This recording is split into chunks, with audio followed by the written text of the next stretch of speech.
গাজীর এপিএস দাদা ইমদাদের অবৈধ সম্পদের তথ্য দুদকে, নানা অনিয়মে গড়েছেন সম্পদের পাহাড়।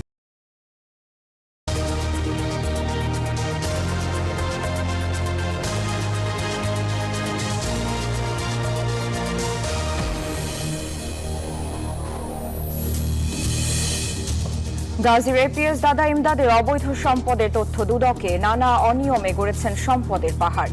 মদতদাতাদেরও আইনের আওতায় দেখতে চায় টিআইবি। অবশেষে আবহাওয়া অধিদপ্তরের স্বস্তির খবর। বৃহস্পতিবার থেকে রাজধানী সহ সারা দেশে বৃষ্টির আভাস। তীব্র গরমের মধ্যেও ক্লাস চলছে শিক্ষা প্রতিষ্ঠানে। অসহনীয় তাপমাত্রার পেছনে এল নিনো দুর্যোগ মোকাবেলায় প্রাকৃতিক ভারসাম্য রক্ষার তাগিদ। তীব্র তাপপ্রবাহের কবলে দক্ষিণ পূর্ব এশিয়াও। মধ্যরাত থেকে শেষ হচ্ছে ইলিশ ধরায় নিষেধাজ্ঞা। চলছে মাছ ধরার প্রস্তুতি। জাটকা অভিযান সফল হওয়ায় উৎপাদন লক্ষ্যমাত্রা ছাড়িয়ে যাওয়ার আশা। ভিয়েতনাম যুদ্ধের পর শিক্ষার্থীদের সবচেয়ে বড় বিক্ষোভ দেখছে যুক্তরাষ্ট্র। ব্যাপক ধরপাকড়। মে মাসে ফিলিস্তিনকে স্বীকৃতি দিতে সম্মত ইইউ। সিলেটে বাংলাদেশ ভারত নারী দলের দ্বিতীয় টি-20 আজ। প্রথম ম্যাচের হার ভুলে সিরিজে ঘুরে দাঁড়াতে চায় জ্যোতি বাহিনী।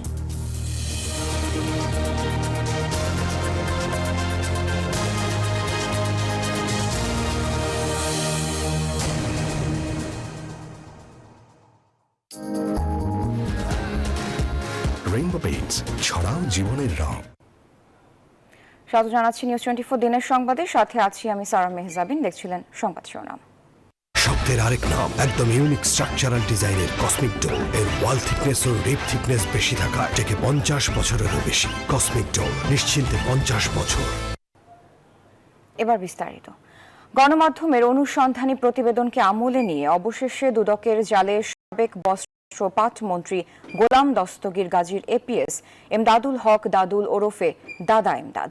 15 বছরে আঙুল ফুলে কলাগাছ হওয়া এপিএস এমদাদের বিরুদ্ধে দুদকের অভিযোগ, বিভিন্ন মাধ্যমে অনিয়ম ও দুর্নীতি করে তিনি সম্পদের পাহাড় গড়েছেন।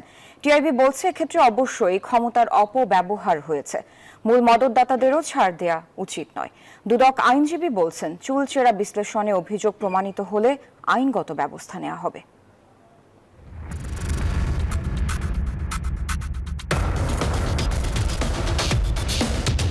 মন্ত্রীর এপিএস এমদাদ মাসিক 15 থেকে 16 লাখ টাকা নেয়।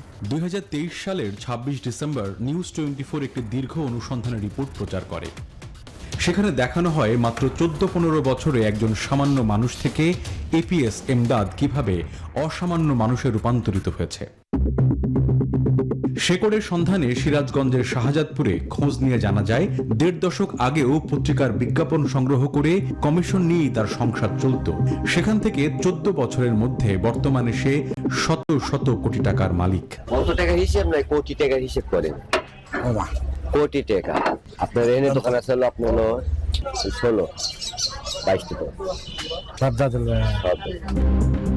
শাহজাদপুরে রয়েছে শত শত বিঘা জায়গা, এমনকি বিদেশেও অর্থ পাচার করেছেন বলে অভিযোগ রয়েছে। কিন্তু 2019 সালের 6 আগস্ট এক প্রজ্ঞাপন অনুযায়ী একজন এপিএস সর্বনিম্ন 35,500 টাকা থেকে সর্বোচ্চ 67,010 টাকা বেতন গ্রহণ করতে পারেন। কিন্তু এপিএস এমদাদ সামান্য এই বেতনেই রাজধানী ঢাকায় গড়ে তুলেছেন সম্পদের পাহাড়। দক্ষিণ বনশ্রী জামে মসজিদ 4/A লাগোয়া উঁচু প্রাচীর দেয়া ভবনটি এমদাদুল হকের। তথ্য বলছে কে ব্লকের 13/3 নম্বর রোডের 30/B এবং 30/C বাড়িটিও এমদাদের। বাড়িটির দায়িত্বে রয়েছেন তার ব্যক্তিগত গাড়ি চালক। অনুসন্ধানে জানা যায় বাসাবোতেও রয়েছে তার বেশ কয়েকটি বাড়ি।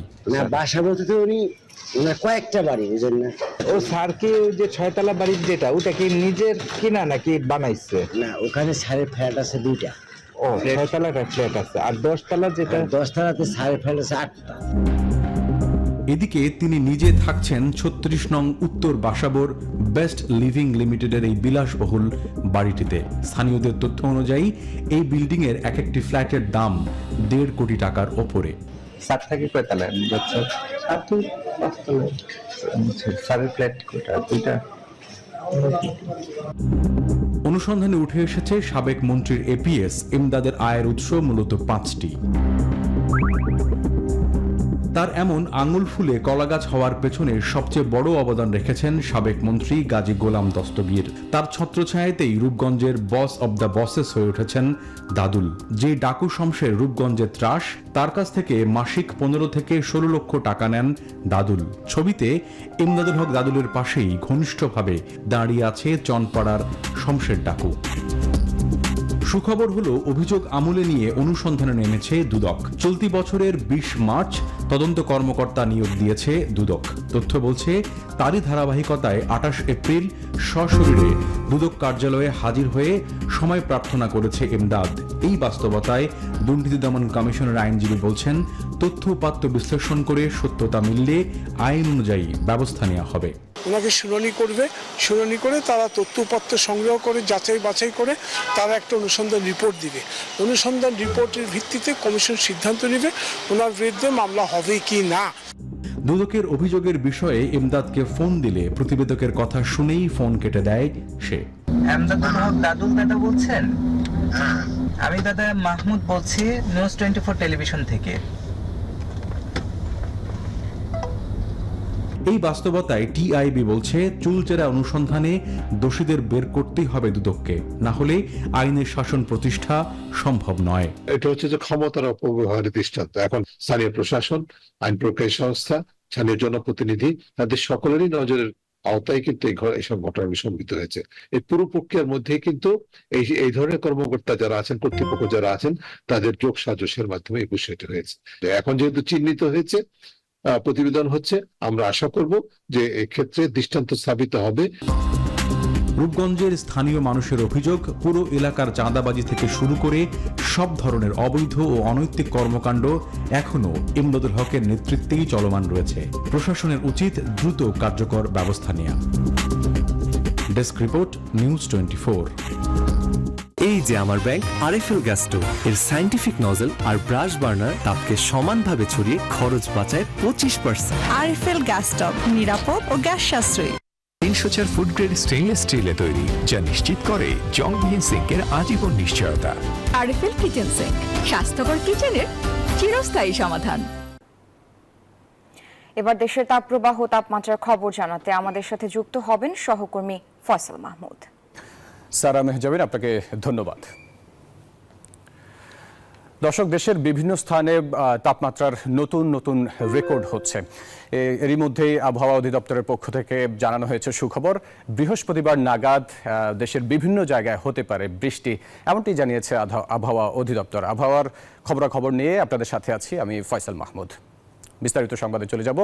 তীব্র তাপপ্রবাহের মধ্যে অবশেষে স্বস্তির খবর দিল আবহাওয়া অধিদপ্তর। কাল রাত থেকে কমতে পারে তাপমাত্রা, আর বৃহস্পতিবার রাজধানী সহ দেশের বিভিন্ন স্থানে রয়েছে বৃষ্টির সম্ভাবনা। আজও তীব্র তাপপ্রবাহে পড়ছে দেশ, বিপাকে খেটে খাওয়া মানুষ, অসুস্থ হচ্ছে কোমলমতি শিক্ষার্থীরা। গরমের কারণে বৃহস্পতিবার পর্যন্ত শিক্ষা প্রতিষ্ঠান বন্ধের নির্দেশ দিয়েছেন আদালত। তবে টানা তাপদাহের কারণে রেড অ্যালার্ট জারি হয়েছে চতুর্থবার। তবে আবহাওয়া অফিস জানিয়েছে, বৃহস্পতিবার থেকে ঢাকা, সিলেট ও চট্টগ্রামে বৃষ্টি শুরু হবে, আর 4 ও 5 মে সারা দেশে রয়েছে বৃষ্টির সম্ভাবনা। আজ ও কাল তাপপ্রবাহ থাকবে স্থিতিশীল। 2 তারিখ বা তার পরবর্তী সময়ে ঢাকা বা বরিশাল ডিভিশনে কিছুটা পড়তে পারে, তখন সেই অনুসারে টেম্পারেচার ওই অংশে কিছুটা কমে আসতে পারে দিন বা রাতের তাপমাত্রা। এবং 2-3 তারিখের পরে বা ওই সময় কাছাকাছি সময় সারা দেশে ভালো একটা বৃষ্টির সম্ভাবনা আছে। যত সময় যাবে 2 তারিখের পরে বৃষ্টির সম্ভাবনাটা তত বেশি হতে পারে। দর্শক, আবহাওয়ার আরও খবরাখবর জানাতে রাজধানী সহ দেশের বিভিন্ন প্রান্ত থেকে আমাদের সাথে যুক্ত হবেন আমাদের সহকর্মীরা। আমরা প্রথমেই যাব ধানমন্ডিতে, সেখানে আছেন সহকর্মী আরেফিন শাকিল। শাকিল, রাজধানীর তাপমাত্রা কেমন হতে পারে আজকে, এবং রাজধানীতে জনজীবন এই তাপমাত্রায় কেমন দেখছেন? হাসপাতালগুলোর অবস্থা কেমন, সব মিলিয়ে একটু জানান আমাদেরকে কি অবস্থা।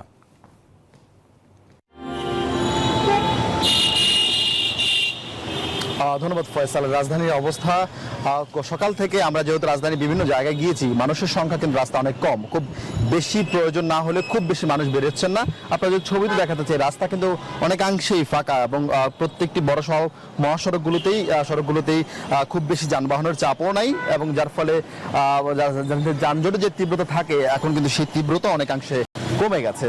যেটা জানতে চেয়েছিলেন তাপমাত্রা কেমন থাকতে পারে, আজকে আবহাওয়া অফিসের পূর্বাভাস বলছে ঢাকায় সর্বোচ্চ তাপমাত্রা 40 ডিগ্রি সেলসিয়াস হতে পারে, এবং এখন পর্যন্ত যা তাপমাত্রা যেহেতু 3টা নাগাদ তারা আবহাওয়া অফিস থেকে তাপমাত্রা নির্দিষ্ট করে বলা হয় যে কোন এলাকায় কত তাপমাত্রা। তবে আমার গুগল কিংবা অন্যান্য যে মাধ্যম রয়েছে সেখান থেকে বলা হচ্ছে এখন ঢাকার তাপমাত্রা প্রায় 39 ডিগ্রি সেলসিয়াস। এর বাইরে বলা হচ্ছে যেহেতু বৃহস্পতিবার বৃষ্টি হবে, সুতরাং আজকে এবং আগামীকাল 2 দিনেই এই তাপপ্রবাহ অব্যাহত থাকবে, অর্থাৎ যে তাপ অনুভূত হচ্ছে এটি আগামীকালও থাকবে। আগামীকাল সকাল 9টা পর্যন্ত যে হিট অ্যালার্ট জারি করা হয়েছে আবহাওয়া অফিস থেকে, সেই হিট অ্যালার্ট কিন্তু আগামীকাল 9টার পর উঠে যাবে, এবং যদি আমরা আবহাওয়া অফিস থেকে বলা হচ্ছে সেই হিট অ্যালার্ট নতুন করে দেওয়া হবে না, কারণ বৃহস্পতিবার থেকে বৃষ্টি হওয়ার সমূহ সম্ভাবনা রয়েছে ঢাকা, সিলেট, চট্টগ্রাম এবং ময়মনসিংহ এই বিভাগগুলোতে।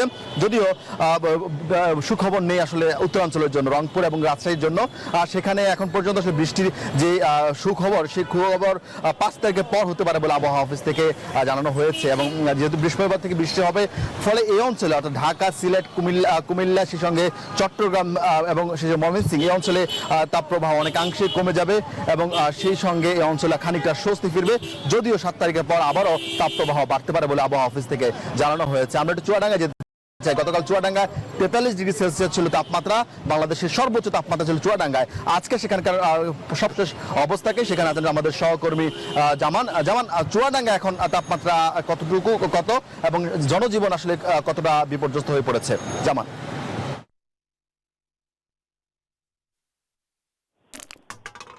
তাপমাত্রা রেকর্ড করা হয়েছে 41.5 ডিগ্রি, অর্থাৎ বেলা 12টায় চুয়াডাঙ্গার তাপমাত্রা 41.5 ডিগ্রি সেলসিয়াস।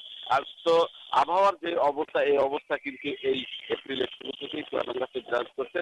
কিন্তু তাপদাহ কখনো অধিক তাপদাহ চুয়াডাঙ্গার উপর থেকে হয়ে যাচ্ছে।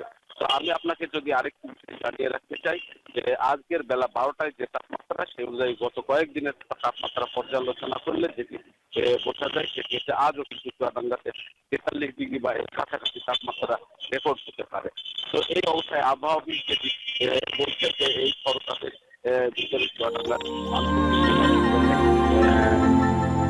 ভালো অবস্থা বিরাজ করছে। চুয়াডাঙ্গা শহরে কিন্তু বেলা বাড়ার সাথে সাথে জনসমাগম অনেকটাই কমে যাচ্ছে, রাস্তায় ফাঁকা হয়ে যাচ্ছে। বিশেষ করে সকাল 10টার পর থেকে সূর্যের প্রখরতা যখন বৃদ্ধি পাচ্ছে, সেই সময়ে কিন্তু চুয়াডাঙ্গা শহরে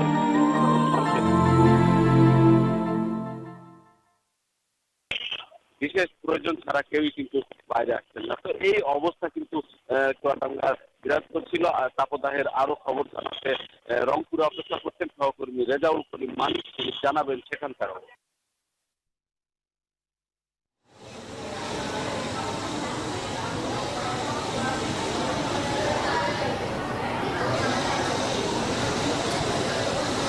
ধন্যবাদ আপনাকে। আমি শুনছিলাম চুয়াডাঙ্গা এবং রাজধানীর খবর। আসলে আমি রয়েছি Rangpur police lines school and কলেজে। সকালে যেমনটি বলেছিলাম যে সকাল থেকে কিন্তু তাপপ্রবাহ অনেকটাই বাড়ছে রংপুরে।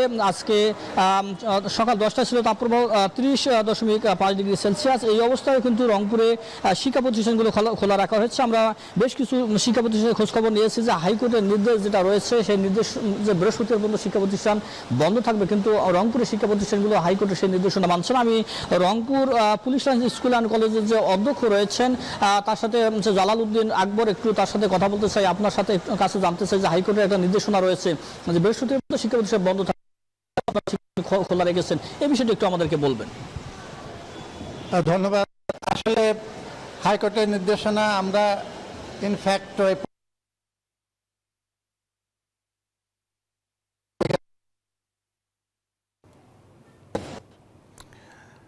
রেজাউল করিম মানিক, আপনাকে ধন্যবাদ আমাদের সাথে যুক্ত হবার জন্য। দর্শক, দেশের বিভিন্ন জায়গা থেকে আমাদের সহকর্মীরা যুক্ত হয়ে আবহাওয়ার খবরাখবর জানাচ্ছিলেন। এবারে পরের প্রসঙ্গ, অসহনীয় তাপমাত্রার পেছনের কারণ বৈশ্বিক প্রাকৃতিক দুর্যোগ এল নিনো। এর প্রভাবে দীর্ঘ সময়ের তাপপ্রবাহের রেকর্ড গড়েছে দেশ। অনেকদিন বৃষ্টি না হওয়ায় নাভিশ্বাস উঠেছে জনজীবনে। বিশেষজ্ঞরা বলছেন, সবুজ এলাকা ধ্বংসসহ তাপমাত্রা বাড়ার অন্যান্য অনুষঙ্গ নিয়ন্ত্রণ না করায় এল নিনোর প্রভাব দৃশ্যমান। প্রাকৃতিক ভারসাম্য রক্ষায় উদ্যোগের পাশাপাশি বৈশ্বিক দুর্যোগ মোকাবিলায় গবেষণা বাড়ানোর পরামর্শ তাদের। বিস্তারিত জানাচ্ছেন হাসান ওয়ালি। দীর্ঘ সময় ধরে বৃষ্টির খরায় দেশ, দীর্ঘ তাপপ্রবাহে ৭৬ বছরের রেকর্ড ভেঙেছে। এরই মধ্যে প্রতিনিয়ত নতুন রেকর্ড ভাঙছে তাপমাত্রা। বিশেষজ্ঞরা বলছেন, এবারের অতিরিক্ত দাবদাহের মূল কারণ এল নিনো। ন্যাশনাল জিওগ্রাফিকের তথ্য অনুযায়ী জলবায়ুর একটি ধরন এল নিনো। এটির মাধ্যমে গ্রীষ্মমণ্ডলীয় প্রশান্ত মহাসাগর অঞ্চলের পানি উষ্ণ হয়ে পড়ে। এই উষ্ণ স্রোতের কারণে দক্ষিণ থেকে উত্তরমুখী শীতল সামুদ্রিক স্রোতের প্রবাহ বাধাগ্রস্ত হয়। স্থলভাগের তাপমাত্রা বাড়ে। পূর্ব ও উত্তর গোলার্ধের দেশ বাংলাদেশেও এর প্রভাব এখন দৃশ্যমান। এল নিনো এই অঞ্চলে উষ্ণ পানি ও শুষ্ক অবস্থা নিয়ে আসে। বিশেষ করে দক্ষিণ পূর্ব এশিয়ায় এটির প্রভাব সবচেয়ে বেশি। এল নিনো মূলত দক্ষিণ আমেরিকা, হর্ন অব আফ্রিকা এবং মধ্য এশিয়ার কিছু অংশে অতিরিক্ত বৃষ্টিপাতের সঙ্গে সম্পর্কিত। অন্যদিকে অস্ট্রেলিয়া, ইন্দোনেশিয়া ও দক্ষিণ এশিয়ার কিছু অংশে মারাত্মক খরা সৃষ্টি করে। আবহাওয়া অধিদপ্তর বলছে, এল নিনোর পরোক্ষ প্রভাব পড়েছে বাংলাদেশেও। ইন্ডিয়ান সাবকন্টিনেন্টের বাইরে আমরা নয়, সেই হিসেবে তার একটা প্রভাব বাংলাদেশের উপর আছে। হ্যাঁ, যখন এল নিনো আসে তখন আমাদের এই অঞ্চলের তাপমাত্রাটা বেড়ে যায়, বৃষ্টিপাত কমে যায় এবং তাপমাত্রা কমে যায়। বিশেষজ্ঞরা বলছেন, অবাধে গাছ কাটা, প্রকৃতি ধ্বংস করে অবকাঠামো নির্মাণের ফলে ঝুঁকিতে থাকা বাংলাদেশে মরার উপর খাড়ার ঘা হয়ে ধরা দিয়েছে এল নিনো। গাছপালার সংখ্যা কমে যাওয়ার জন্য যেটা carbon dioxide, excess carbon dioxide গাছপালা শোষণ করে, সেটা অক্সিজেন ইমিট করে। এছাড়া ঢাকা শহরে আপনি দেখবেন যে অধিকাংশ বিল্ডিং সেটা হচ্ছে গ্লাস প্রোটেক্টেড। তো গ্লাস প্রোটেক্টেড যখন থাকে, যখন রৌদ্রের তাপ পড়ে, সেটা রেডিয়েশন হয়, সেটারও some degree effect, fraction of degree হলেও সেটার ইফেক্টটা আমাদের এখানে পড়ছে। বৈশ্বিক জলবায়ু পরিবর্তনে এমন নানান দুর্যোগ আসতে পারে আশঙ্কা করে এই পরিবেশ বিজ্ঞানী বলছেন, সংশ্লিষ্ট সংস্থাগুলোর সমন্বয়ে গবেষণা প্রয়োজন। অপরিকল্পিত নগরায়ণ এগুলো মানুষের সৃষ্ট অ্যাক্টিভিটির সাথে সাথে এই যে ন্যাচারাল যে বায়ু প্রবাহ, যেটি এল নিনোর প্রবাহ হিসাবে আমরা আখ্যায়িত করছি, সেটি অনেকাংশে দায়ী আছে। এই সমস্ত বিষয়গুলো একটি সায়েন্টিফিক বেজের উপরে ডিপেন্ড করে। বিশ্ব আবহাওয়া সংস্থার তথ্য অনুযায়ী এল নিনো গড়ে প্রতি 2 বছর থেকে 7 বছরের মধ্যে ঘটে এবং প্রত্যেকবার সাধারণত 9 থেকে 12 মাস স্থায়ী হয়ে থাকে। গত বছরের এপ্রিলে জলবায়ুবিদরা এল নিনোর ব্যাপারে সতর্কতা দিয়েছিলেন। অন্যদিকে এল নিনোর বিদায়ের পরেই আসে লা নিনা, যাতে শীতের প্রকোপ বাড়ে একইভাবে। হাসান ওয়ালি, নিউজ 24, ঢাকা। দর্শক, এবারে জানিয়ে দেব বিভাগীয় শহরের তাপমাত্রা, সর্বোচ্চ তাপমাত্রা এবং সর্বনিম্ন তাপমাত্রা কত হতে পারে। দর্শক, আবহাওয়া অফিসের তথ্যানুযায়ী ঢাকায় সর্বোচ্চ তাপমাত্রা হতে পারে 40.5 ডিগ্রি সেলসিয়াস এবং সর্বনিম্ন তাপমাত্রা হতে পারে 29.5 ডিগ্রি সেলসিয়াস। চট্টগ্রামে কিছুটা কম, সর্বোচ্চ তাপমাত্রা হতে পারে 35.2 ডিগ্রি সেলসিয়াস এবং সর্বনিম্ন তাপমাত্রা হতে পারে 29 ডিগ্রি সেলসিয়াস। সিলেটে অনেক দিন থেকে স্বস্তি দেখা যাচ্ছে, সিলেটবাসীর জন্য সুখবর। এটা সর্বোচ্চ তাপমাত্রা হতে পারে 32.7 ডিগ্রি সেলসিয়াস এবং সর্বনিম্ন তাপমাত্রা হতে পারে 24.3 ডিগ্রি সেলসিয়াস। এবং ময়মনসিংহে সর্বোচ্চ তাপমাত্রা 38.3 ডিগ্রি সেলসিয়াস হতে পারে এবং সর্বনিম্ন তাপমাত্রা হতে পারে 26 ডিগ্রি সেলসিয়াস। এছাড়াও দেখা যাচ্ছে রাজশাহীতে সর্বোচ্চ তাপমাত্রা হতে পারে 42.6 ডিগ্রি সেলসিয়াস এবং সর্বনিম্ন তাপমাত্রা হতে পারে 24.5 ডিগ্রি সেলসিয়াস। রংপুরে 38 ডিগ্রি সেলসিয়াস সর্বোচ্চ তাপমাত্রা হতে পারে এবং সর্বনিম্ন তাপমাত্রা হতে পারে 23.8 ডিগ্রি সেলসিয়াস। খুলনার সর্বোচ্চ তাপমাত্রা হতে পারে 41.8 ডিগ্রি সেলসিয়াস এবং সর্বনিম্ন তাপমাত্রা হতে পারে 28.6 ডিগ্রি সেলসিয়াস। এবং সর্বশেষ বরিশালে সর্বোচ্চ তাপমাত্রা হতে পারে 38.3 ডিগ্রি সেলসিয়াস এবং সর্বনিম্ন 28.7 ডিগ্রি সেলসিয়াস।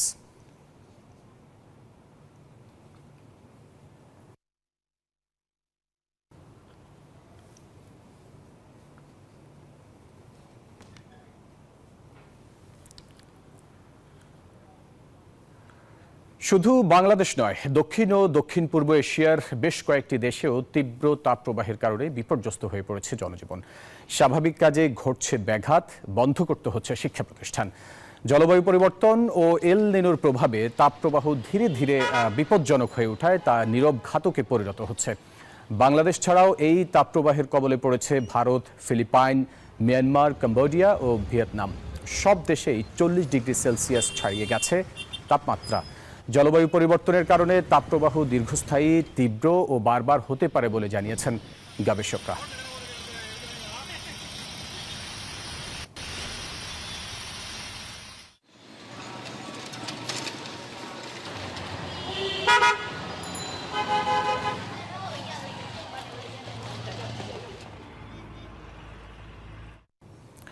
দর্শক, এই ছিল আমার কাছে আবহাওয়ার খবর। আমি চলে যাচ্ছি স্টুডিওতে সারার কাছে। সারা।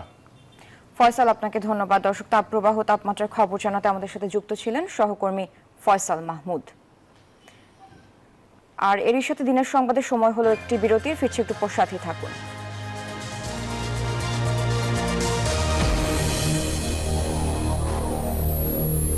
এলো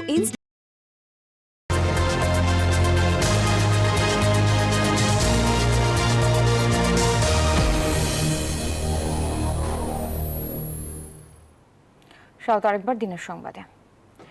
জাটকা রক্ষায় টানা 2 মাস মাছ ধরা বন্ধ থাকার পর আজ মধ্যরাত থেকে শেষ হচ্ছে ইলিশ ধরায় নিষেধাজ্ঞা। নদীতে জাল ফেলতে এরই মধ্যে সব প্রস্তুতি সেরেছেন জেলেরা। বলছেন, রমজান মাস জুড়ে নদীতে মাছ ধরতে না পারায় ছিল না ঈদ আনন্দ। কর্তৃপক্ষের দাবি, জাটকা অভিযান সফল হওয়ায় ইলিশের উৎপাদন আগের চেয়ে বাড়বে। চাঁদপুর ও ভোলা প্রতিনিধির পাঠানো তথ্য, ছবিতে ডেস্ক রিপোর্ট। জেলেপল্লীতে নতুন করে প্রস্তুতি চলছে নদীতে মাছ ধরতে যাওয়ার। বিরাজ করছে উৎসবের আমেজ। মাছের প্রজনন মৌসুম হিসেবে গত 1 মার্চ থেকে 30 এপ্রিল পর্যন্ত সকল প্রকার মাছ ধরার উপর নিষেধাজ্ঞা ছিল। এতে করে ভোলা ও চাঁদপুরের প্রায় 2 লাখ জেলে বেকার হয়ে পড়েন। নিষেধাজ্ঞা শেষে 1 মে মধ্যরাত থেকে নতুন উদ্যমে নদীতে মাছ শিকারে নামবেন জেলেরা। আমরা 2 মাস মানছি, এখন আল্লাহ নামলে আমরা এখন নদীতে নামবো। যদি আল্লাহ পাক আমাকে দেয় তাহলে আল্লাহ রিজিকে থাকলে পাবো। অভিযান শেষ, এখন আমরা নদীতে যাবো। আশা করি রিজিকে যা আছে তা পাবো। এমনকি অভিযান এবার সাকসেসফুল হয়েছে। এই যে নাওতনটে দানা পানা করে চলছি, খাইতে আছি। যাক, আলহামদুলিল্লাহ ভালো। অনেক আঙ্গলামও ইলিশ মাছ ধরে মেডি হলো আশা। তবে বিভিন্ন বিষয় নিয়ে নানা অভাব অভিযোগের কথাও বলছেন জেলেরা।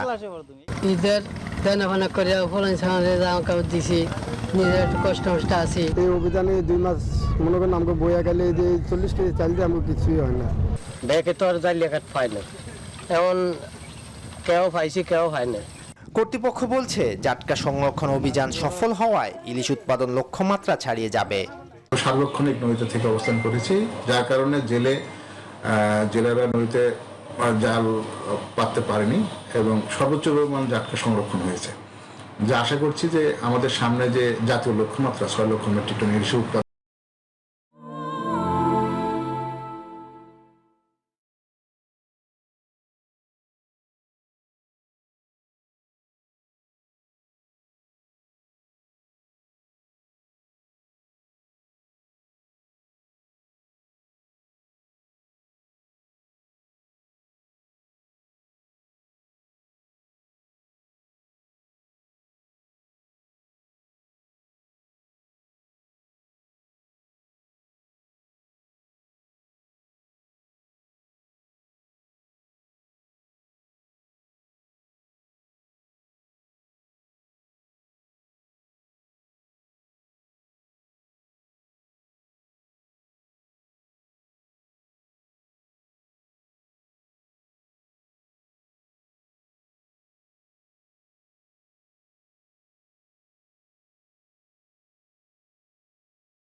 সেটাকে সেই লক্ষ্যমাত্রা অতিক্রম করবে। চাঁদপুর জেলা মৎস্য অফিসের তথ্য মতে নিষেধাজ্ঞা বাস্তবায়নে 575টি অভিযান পরিচালনা করা হয়েছে আর জরিমানা আদায় করা হয়েছে 6 লাখ টাকার বেশি। এদিকে ভোলা মৎস্য বিভাগ 522টি অভিযান পরিচালনা করেছে। এছাড়া 26 লাখ মিটার জাল জব্দ করে মৎস্য বিভাগ। Desk report, news 24। নুডলস খান নাই? তাহলে তো নুডলসই খান নাই। নুডলস খান নাই তো নুডলসই খান নাই। চুয়েটের ঘটনায় জেলা প্রশাসকের আশ্বাসে পরিবহন ধর্মঘট প্রত্যাহার করার একদিনের মাথায় চট্টগ্রাম উত্তর জেলায় ফের অনির্দিষ্টকালের ধর্মঘট চলছে। সকাল থেকে রাঙামাটি খাগড়াছড়ি সহ ২৭ সড়কে বন্ধ রয়েছে গণপরিবহন চলাচল। হঠাৎ পরিবহন ধর্মঘটে দুর্ভোগে পড়েন যাত্রীরা। বাস মিনিবাস শ্রমিক ফেডারেশনের নেতারা বলছেন, ৪ পরিবহন শ্রমিককে গ্রেফতারের প্রতিবাদ এবং মামলা প্রত্যাহারের দাবিতে অনির্দিষ্টকালের এই ধর্মঘটের ডাক দেয় আঞ্চলিক বাস মিনিবাস শ্রমিক ফেডারেশন।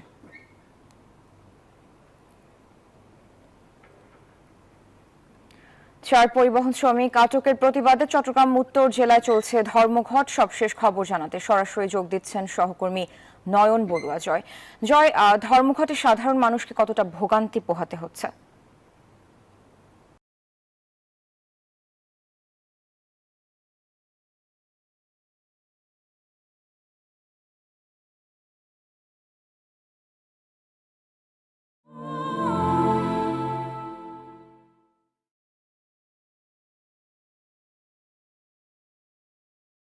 চলছে না, গণপরিবহনগুলো বন্ধ রয়েছে, আর পণ্যবাহী পরিবহনগুলো চলাচল করছে, আর ছোট ছোট পরিবহনগুলো চলাচল করছে। এই কারণে রাঙামাটি সহ বিভিন্ন জায়গায় যাওয়ার যারা যাত্রী তারাই সবচেয়ে বেশি দুর্ভোগে পড়ছে। দেখতে পাচ্ছেন গাড়ির জন্য এসেও কিন্তু গাড়ি পাচ্ছে না, কেউ সিএনজি করে যেতে হচ্ছে, আবার কেউ বাড়ি ফিরতে হচ্ছে। আমরা দেখছি এখানে অনেক যাত্রী, তাদের যে অবস্থান এখনও পর্যন্ত আমরা দেখছি কেউ জানে না, যেহেতু গত রাতেই এই ঘোষণা দেওয়া হয়েছে। তবে যেভাবে ঘোষণা দেওয়ার কথা রয়েছে সেভাবেও তারা ঘোষণা দেয় না। হঠাৎ করে তাদের যে ধর্মঘট, কেমন দুর্ভোগে পড়েছেন? গাড়ি পাচ্ছেন না? আমরা এই মাত্র আসলাম, এসে কেবল নামলাম। ধর্মঘট চলছে, গাড়ি নাই? জি না। কেমন সমস্যায় পড়েছেন ভাই? মোটামুটি এখন এক জায়গা থেকে আসলাম, তো এখন গাড়ির জন্য রওনা দেবো, গাড়ি খুঁজতেছি, গাড়ি পাইলে চলে যাবো আর কি। গাড়ি তো বন্ধ কেন? গাড়ি বন্ধ কেন এটা তো আমরা জানি না। জি না।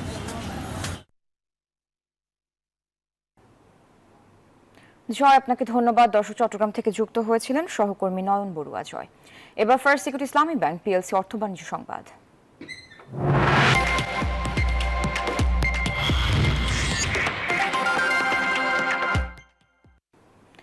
তীব্র তাপপ্রবাহে সারা দেশে খামারে মরছে মাছ। চাষিরা বলছেন প্রতিদিনই বিভিন্ন প্রজাতির মাছ ভেসে উঠছে পুকুরে। মৎস্য বিভাগ বলছে এই গরমে মাছের অতিরিক্ত পরিচর্যার বিষয়ে পরামর্শ দিচ্ছেন তারা। বিশেষজ্ঞরা বলছেন জলাশয়ে মাছের জন্য পর্যাপ্ত পানি ও ছায়ার ব্যবস্থার পাশাপাশি অক্সিজেনের মাত্রা যেন সঠিক থাকে তাও নিশ্চিত করতে হবে। প্রতিনিধিদের সহযোগিতায় শেখ জায়দের রিপোর্টে দেখুন বিস্তারিত। মাছের খামারের বড় জলাশয়ের তীর জুড়ে কেবল মরা মাছ। নৌকা নিয়ে সেসব মাছ দ্রুত সরিয়ে নিচ্ছেন কয়েকজন শ্রমিক। কয়েকদিন ধরে এইভাবে মাছ মরতে থাকায় ভীষণ দুশ্চিন্তায় আছেন খামারের মালিক কর্মচারীরা। চট্টগ্রামের মিরসরাইয়ে ১৫০ একর জায়গায় গড়ে তোলা রিপনের খামারে প্রতিদিন এমন কয়েক মন করে মাছ মরছে। বলছেন তার খামার জীবনের ১৫ বছরে এমন বিপদ আসেনি। মাছ মরছে অন্য খামারগুলোতেও। ১৪ থেকে ১৫ টন মাছ মারা গেছে এই পর্যন্ত। তাই আমাদের ৩০ থেকে ৪০ লাখ টাকা আমাদের ক্ষতিগ্রস্ত। তাপমাত্রার কারণে যায়, পানি গরম হয়ে যায়, মাছে খাবার খাইতেছে না, আর এই গরমের কারণে রাত্রে অক্সিজেন শর্টে আমাদের লক্ষ লক্ষ টাকার মাছ মারা যাচ্ছে। একইভাবে মাছ মারা যাচ্ছে যশোর খুলনা এলাকার মাছের ঘেরে। হ্যাচারিতে মরছে পোনা ও মা মাছ। মাছ মরে ভাসছে ময়মনসিংহের খামারগুলোতেও। চাষিদের মাথায় হাত, কারণ হলে এই তীব্র গরম, এতে আমাদের মাছের উৎপাদন হচ্ছে না। দ্বিতীয় কথা, এই টাইমটায় আমাদের কোটি কোটি টাকার ব্যবসা হয়। কালকে পাঠাইছি সিলেট, ওই গাড়ি সহ মারা গেছে। পরশুদিন দিয়েছি কুয়াকাটা, সে গাড়ি সহ মারা গেছে।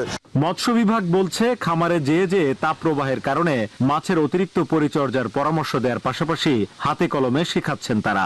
দিনের বেলা যেন আমরা জাল অথবা হররা টেনে পুকুর এবং জলাশয়ের তলদেশের দূষিত গ্যাসটা বের করে দিতে পারি। আর তাপদাহ চলাকালীন প্রতি ১৫ দিনে একবার করে ভোরে আমরা প্রতি শতাংশে ১০০ থেকে ২০০ গ্রাম চুন আর বিকেলে ১০০ থেকে ২০০ গ্রাম লবণ প্রয়োগ করতে পারি। দৈনিক খাদ্য প্রয়োগের পরিমাণ অর্ধেক কিংবা অবস্থাবিতে আনুপাতিক হারে কমাতে হবে। আর অক্সিজেনের ঘাটতি হলে প্রতি শতাংশে প্রতি ফুট পানির গভীরতায় একটা করে অক্সিজেন ট্যাবলেট প্রয়োগ করতে হবে। বিশেষজ্ঞরা বলছেন এই সময়ে জলাশয়ে 5 ফিটের বেশি পানি রাখতে হবে। ছায়ার ব্যবস্থা করার পাশাপাশি পানিতে অক্সিজেনের মাত্রাও ঠিক রাখতে হবে। গাছের ডালপালা যেমন তাল, সুপারি, নারিকেল, সেই তার গাছের ডাল কেটে ওই পুকুরের মাঝখানে দিয়ে দিলে বা উপরে দিয়ে দিলে যেটু ছায়া হয়, তাহলে মাছগুলা যেন আশ্রয় নিতে পারে। ক্ষতিগ্রস্ত এসব খামারিরা আবারও ঘুরে দাঁড়াতে সরকারি সহযোগিতা চেয়েছেন। অন্যথায় কয়েক বছরেও এই ক্ষতি পোষানো সম্ভব নয় বলছেন তারা। শেখ জায়েদ, নিউজ 24, চট্টগ্রাম। দিনের সংবাদে আরেকটি বিরতি, সাথেই থাকুন।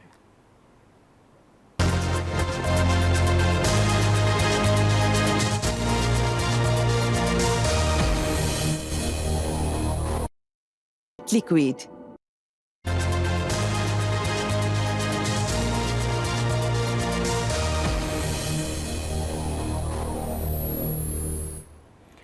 একবার দিনের সংবাদে, এবার আন্তর্জাতিক সংবাদ। অবশেষে ফিলিস্তিনকে রাষ্ট্র হিসেবে স্বীকৃতি দেওয়ার সম্মত হয়েছে ইউরোপের দেশগুলোর জোট ইউরোপীয় ইউনিয়ন। আগামী মে মাসের শেষ দিকে স্বীকৃতি দেওয়া হবে বলে আশা করা হচ্ছে। যুক্তরাজ্য বলছে জিম্মি মুক্তির আগে হয়তো গাজা যুদ্ধ বন্ধ হবে না। এদিকে ভিয়েতনাম যুদ্ধের পর শিক্ষার্থীদের সবচেয়ে বড় বিক্ষোভ দেখছে যুক্তরাষ্ট্র। সময়ের সাথে সাথে জোরালো হচ্ছে ইসরায়েল বিরোধী আন্দোলন।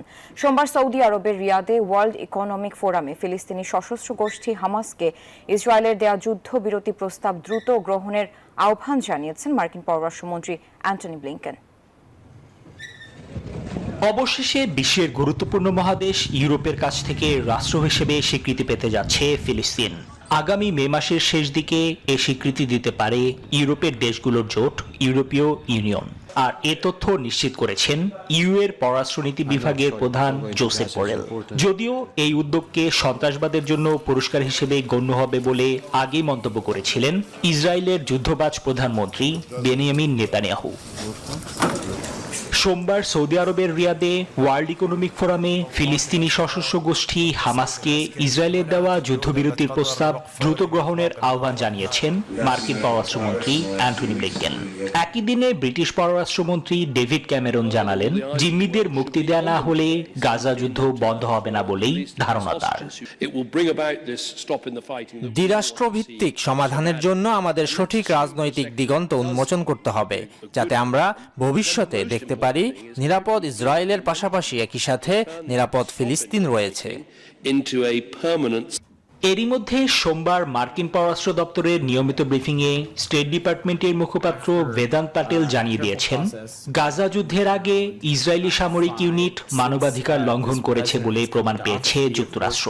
আর ফিলিস্তিনি পরিস্থিতি নিয়ে আন্তর্জাতিক অপরাধ আদালতের কোনো এখতিয়ার নেই বলেও মন্তব্য করেন তিনি। এদিকে দিন যত পেরোচ্ছে ততই যুক্তরাষ্ট্রের বিশ্ববিদ্যালয়গুলোতে জোরালো হচ্ছে শিক্ষার্থীদের ইসরায়েল বিরোধী বিক্ষোভ। এই আন্দোলনে বিক্ষোভকারীদের উপর পুলিশের নজিরবিহীন দমনপীড়নের নিন্দা জানিয়েছেন ইরানের প্রেসিডেন্ট ইব্রাহিম রাইসি। এ সবকিছুর মধ্যেই গাজায় অব্যাহত রয়েছে ইসরায়েলি বাহিনীর বর্বর হামলা। নিবির আমিন, নিউজ 24। যুক্তরাষ্ট্রের নর্থ ক্যারোলাইনা অঙ্গরাজ্যে সোমবার বন্দুকধারীদের হামলায় নিরাপত্তা বাহিনীর 4 কর্মকর্তা মারা গেছেন। গুলিবিদ্ধ হয়েছেন আরও 4 জন। মার্কিন স্থানীয় সময় সোমবার সন্ধ্যায় শার্লেট শহরে এই হামলার ঘটনা ঘটে। এই ঘটনার পর স্থানীয় পুলিশ সন্দেহভাজন এক হামলাকারীর মরদেহ উদ্ধার করেছে। পুলিশ জানায়, নিহত এসব কর্মকর্তা আগ্নেয়াস্ত্র রাখার দায়ে দোষী সাব্যস্ত হওয়া এক অপরাধীকে ধরতে একটি বাড়িতে গিয়েছিলেন। সেখানে ঢোকার পরই তাদের উপর গুলি চালানো শুরু হয়। সে সময় পাল্টাপাল্টি গোলাগুলিতে হতাহতের এসব ঘটনা ঘটে। গুলিবিদ্ধ পুলিশ সদস্যদের মধ্যে একজনের অবস্থা আশঙ্কাজনক বলে জানা গেছে।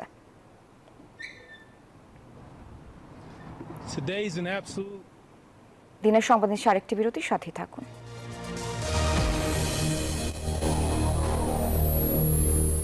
এলো instant milk powder happy cow, যেমন সাশ্রয়ী তেমনি পুষ্টিগুণে ভরপুর। হ্যাপি কাউ, গরুর দুধের স্বাদ সবাই পায়।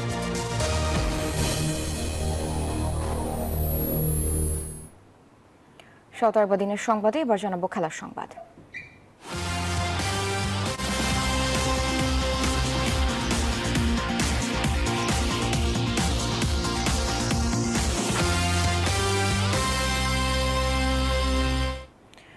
বাংলাদেশ জাতীয় দলের ক্যাম্প ছেড়ে হঠাৎ ঢাকা প্রিমিয়ার লিগের ম্যাচ খেলতে এসেছেন 4 ক্রিকেটার। জিম্বাবুয়ের বিপক্ষে 5 ম্যাচের টি20 সিরিজকে সামনে রেখে অনেক আগেই 15 সদস্যের দল ঘোষণা করেছে বিসিবি। সেই দল নিয়ে চট্টগ্রামে ক্যাম্প করেছে টাইগাররা। তবে সিরিজের আগে ক্যাম্প ছেড়ে তানজিম সাকিব, আফিফ হোসেন ও তানভীর ইসলামরা ডিপিএল এ খেলতে এসেছেন আবাহনীর জার্সিতে, আর মাহমুদুল্লাহ খেলছেন মোহামেডানের হয়ে।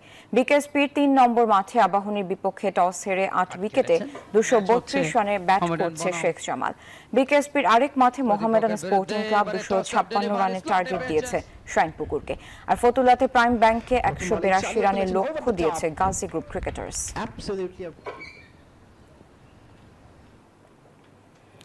ভারতের বিপক্ষে 5 ম্যাচ টি20 সিরিজের দ্বিতীয় ম্যাচে আজ মাঠে নামবে বাংলাদেশ নারী ক্রিকেট দল। জয় দিয়ে টিম ইন্ডিয়ার বিপক্ষে ঘুরে দাঁড়াতে চায় নিগার সুলতানা জ্যোতির দল। সিলেট আন্তর্জাতিক ক্রিকেট স্টেডিয়ামে ম্যাচটি শুরু হবে বিকেল 4টায়। সিরিজের দ্বিতীয় টি20কে সামনে রেখে বিশ্রামে নারী ক্রিকেট দল। ম্যাচের আগের দিন সেই বিরতিতে জাতীয় দলের 3 নারী ক্রিকেটার ও নারী ক্রিকেট অপারেশনসের দায়িত্বে থাকা নির্বাচক হাবিবুল বাশার সুমনার সিলেটের স্কুল পরিদর্শন।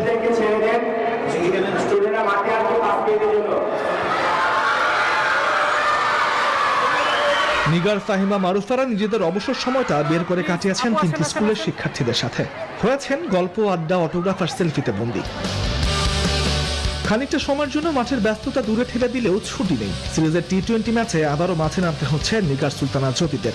প্রতিপক্ষ প্রথম ম্যাচে হারের তেতো স্বাদ দেওয়া সেই ভারত। গত প্রথম ম্যাচে 44 রানের হারের স্মৃতি অতীত করে ঘুরে দাঁড়িয়ে সিরিজের সমতায় আনার জন্য সিলেটে গধূলি বিকেলে মাঠে নামবে লাল সবুজের প্রতিনিধিরা। তামিমুর রহমান, নিউজ 24। এই ছিল নিউজ 24 দিনের সংবাদ। আর সংবাদ বিশ্লেষণ জানতে ভিজিট করুন news24bd.tv। ধন্যবাদ।